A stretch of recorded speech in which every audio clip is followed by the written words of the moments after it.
Hello, everybody, and welcome to a new episode of ChipShots.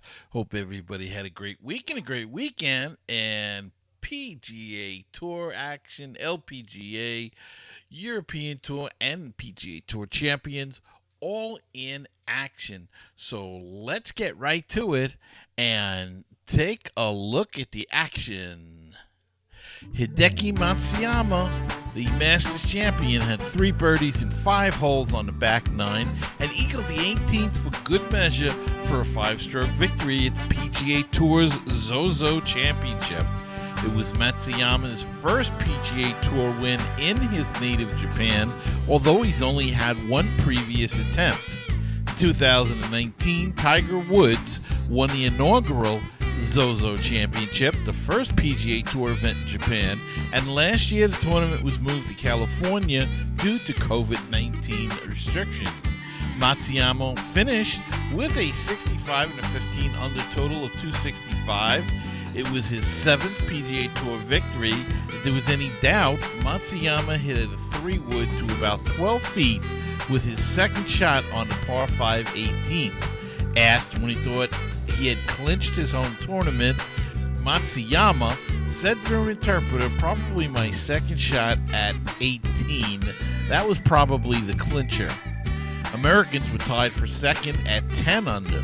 Brendan Steele shot 66 and Cameron Tringale shot a 69. Open champion Colin Morikawa had a final round 69 and finished 10 strokes behind Matsuyama. Tokyo Olympics champion Xander Schauffele shot 68 and was even par on the tournament. Ricky Fowler had his second consecutive 71 and finished at 3 over. As Ricky trying to battle back and find that form that he once had. But congratulations to Hideki Matsuyama, who won in his home country, and the guy's a national hero there. So no big surprise. The greetings that he got from the fans.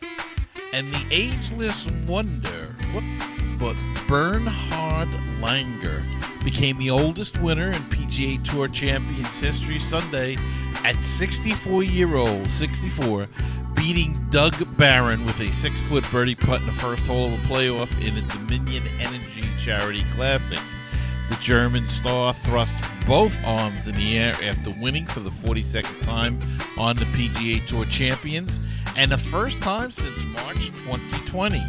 At 64 years, 1 month, 27 days, Langer broke the age record of 63 years, 5 months, 4 days, set by Scott Hoke when he teamed with Tom Pernice Jr. to win in the 2019 Bass Pro Shops Legends of Golf. Langer closed with a 3 under 69, also making birdie on a par 5 18th in regulation to match Barron at 14 under on the Country Club of Virginia's James River course. Barron also finished with a birdie in a 68. He missed a 6-foot birdie try in the playoff before Langer ran in the winner to end a string of 5 playoff losses. Langer, also the 2017 winner in Richmond, increased his lead in the Charles Schwab Cup season standings in the playoff opener. Second round leader Steve Flesch was third at 12 under after a 73. Ernie Els shot a 63, Ken Duke 68, Tim Petrovic 71, Steve Alker 72 were all at 11 under. Defending champion Phil Mickelson shot a 71 to tie for 47th at even par. He has 3 victories in 5 PGA Tour champion starts, winning the Constellation Furyk and Friends 2 weeks ago in Florida. And after starting the day 4 strokes back at 54-hole leader He Jung Lim, Jin Ling Ko rallied with an 8 under 64, leading to a final round playoff against the 4-time KLPGA winner.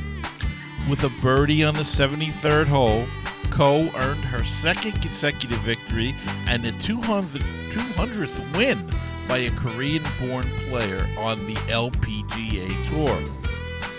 Ko ultimately finished tied with Lim at 22 under, leading to extra holes. Lim teed off first, but Ko ultimately had the upper hand when her approach to the green landed just a few feet from the pin. One tap and the 26-year-old walked away from LPGA International Busan with her 11th career win, her fourth come-from-behind victory, and tied for fourth most in wins by a Korean player in LPGA Tour history. Not only does Ko clinch the leader's top 10 competition with her fourth win of the season, but she is also projected to return to the number one spot in the Rolex Women's World Golf Rankings, surpassing American Nelly Korda. Ko was number one in the Rolex Women's World Golf Rankings from July 20th, 2019 to June 27, 2021. A streak of 100 consecutive weeks. She was also world number one for 12 weeks early in 2019. So it looks like she'll be returning to that number one ranking again with a big come-from-behind victory this week. And Jeff Winther carded a gritty final round of level par to win his first European Tour title at the 2021 Mallorca Golf Open. The Dane had posted rounds of 62 on days 1 and 3, sandwiching his 71 in tough conditions on Friday. And while Wynn returned to Golf Santa Ponsa for the final 18 holes, Winther kept his cool. The 33-year-old recorded a closing 70 to stay at 15 under and win by one shot from home favorites Pep Angles and Jorge Campillo, and also Swede Sebastian Soderberg, who finished second for the second week in a row. Winther has carded 362s, his lowest European Tour score on Spanish Islands, on the 2021 race to Dubai, with his 2 this week following his third round at the Gran Canaria Lopesan Open. He has shot 5 of his 8 lowest European Tour rounds in Spain, and the Balearic Islands will now forever loom large in his career as the place where he claimed his maiden victory. So congratulations goes out to Jeff Winther on his first win on the European Tour, and it's a big one, the Mallorca Open. So congratulations to all our winners for this week. And now I think it's time. Let's take a break and come back right after this. Sponsor an ad on the podcast. Support our show and let people know about your business. Email us today. 516-619-6341. That is the voicemail hotline if you'd like to leave a question, a comment, anything at all. Just call that number, 516-619-6341. We'll play it on the air. Or if you'd like to be old-fashioned and send me an email, send it to talkinggolf@gmail.com. That's talkinggolf@gmail.com.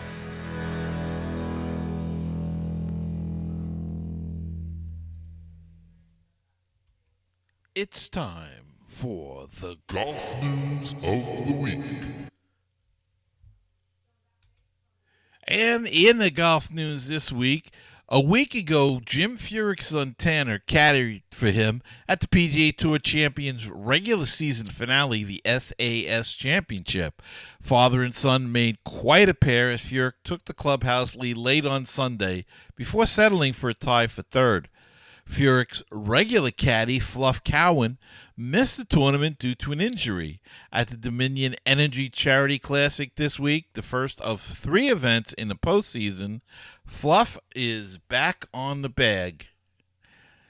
He was on a cart for the Thursday Pro-Am, and he put the bag on his shoulder in a significant manner, Furyk said. He's limping a little bit right now, but I'm sure he's a little sore. I'm sure he's hiding a little bit too. He seems to be all right. I think he's going to be good to go. Furyk will need his right-hand man to be on his A game this week as the duo take on the top 72 players in the season-long Schwab Cup points list, especially at 54-hole Champions Tour events that are more of a sprint than a marathon compared to the 72-hole tour stop. So get well soon, Fluff. We know you're down or maybe a little hurting, but the end of the season is coming. So let's hope you can make it to the next few playoff events. And another caddy, John McLaren, who for the last 6 years, has been the caddy for Paul Casey, currently ranked 27th in the official world golf ranking, is retiring. During their partnership, Casey won back-to-back Valspar Championship titles in 2018 and 2019 on the PGA Tour, along with 2 wins on the European Tour. In a story published on PGAtour.com, McLaren 55 is taking in an indefinite mental health break from the game.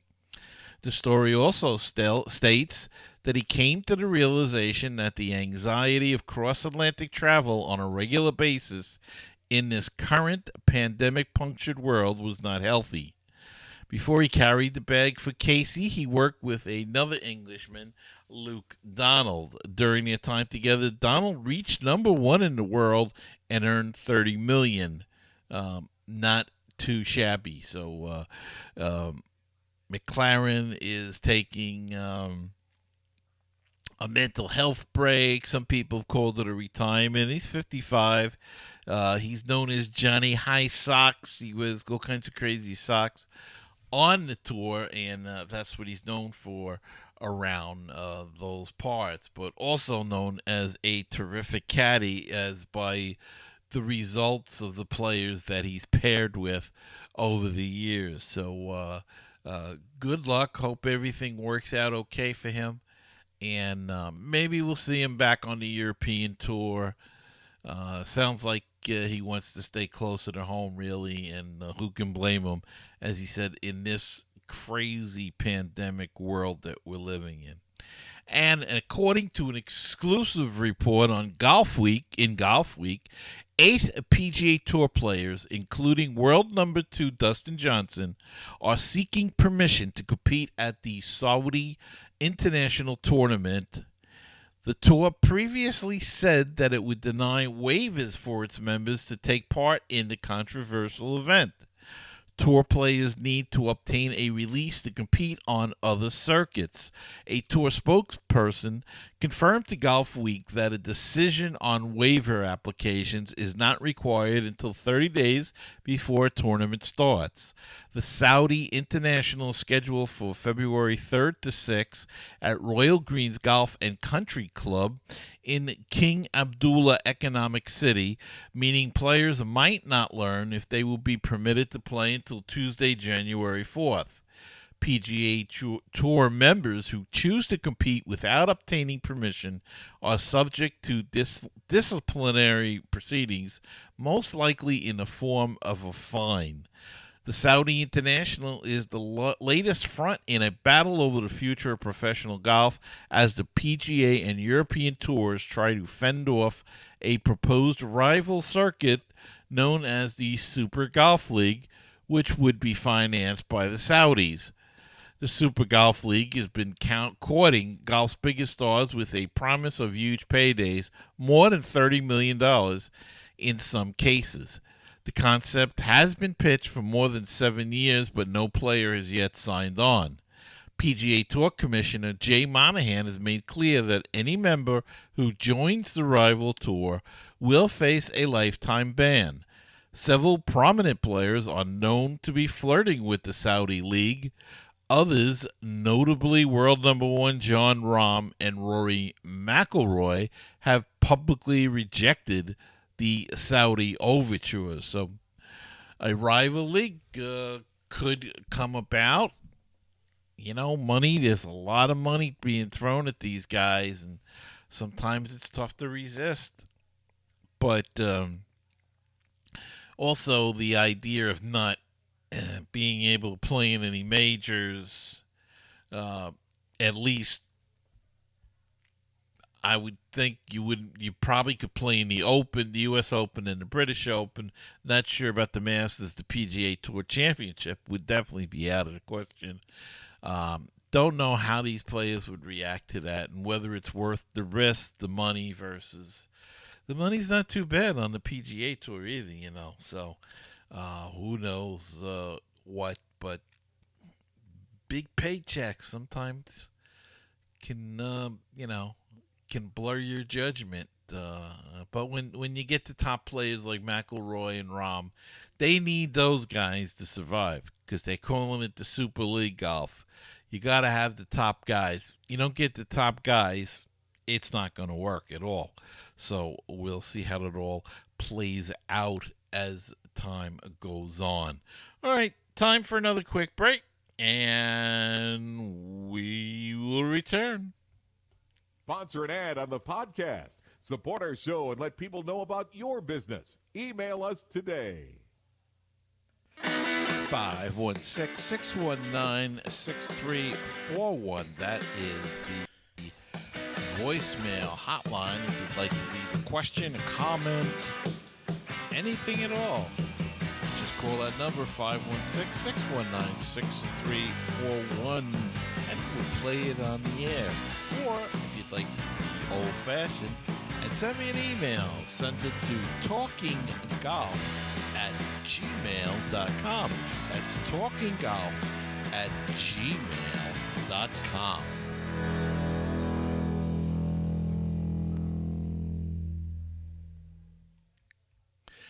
Okay, we're back, and let's take a look at the calendar for next week. On the PGA Tour, it is the Butterfield Bermuda Championship, and Brian Gay is the defending champion, and that's it.